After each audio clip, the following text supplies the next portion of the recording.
Hi friends, welcome to cine family 2.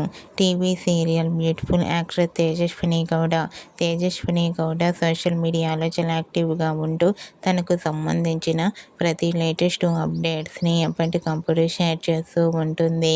Tejaswini కొన్ని TV షోలలో కూడా participate చేస్తూ సందడి చేస్తూ ఉంటుంది. అయితే రీసెంట్గా తేజస్విని గౌడ జీ తమిళ్ ఛానల్లో మరో సరికొత్త సీరియల్తో రాబోతోంది. తేజస్విని జీ తెలుగు ఛానల్లో ప్రసారమవుతున్న జగదాత్రి సీరియల్కి తమిళ్లో రీమేక్ రాబోతోంది. అయితే ఆ షూటింగ్ త్వరలో ప్రారంభం కాబోతోంది. ఆ న్యూస్ తెలుసుకున్న వారంతా కూడా తేజస్విని గౌడకు కంగ్రాచ్యులేషన్స్ని కామెంట్ రూపంలో తెలియజేస్తున్నారు. మీకు కూడా ఈ వీడియో నచ్చినట్లయితే మీ అభిప్రాయాన్ని మీ కామెంట్ రూపంలో తెలియజేస్తూ లైక్ చేయండి, షేర్ చేయండి. మరిన్ని ఇంట్రెస్టింగ్ అండ్ లేటెస్ట్ అప్డేట్స్ కోసం మా సినీ ఫ్యామిలీ 2 ఛానల్ని సబ్స్క్రైబ్ చేసుకోండి.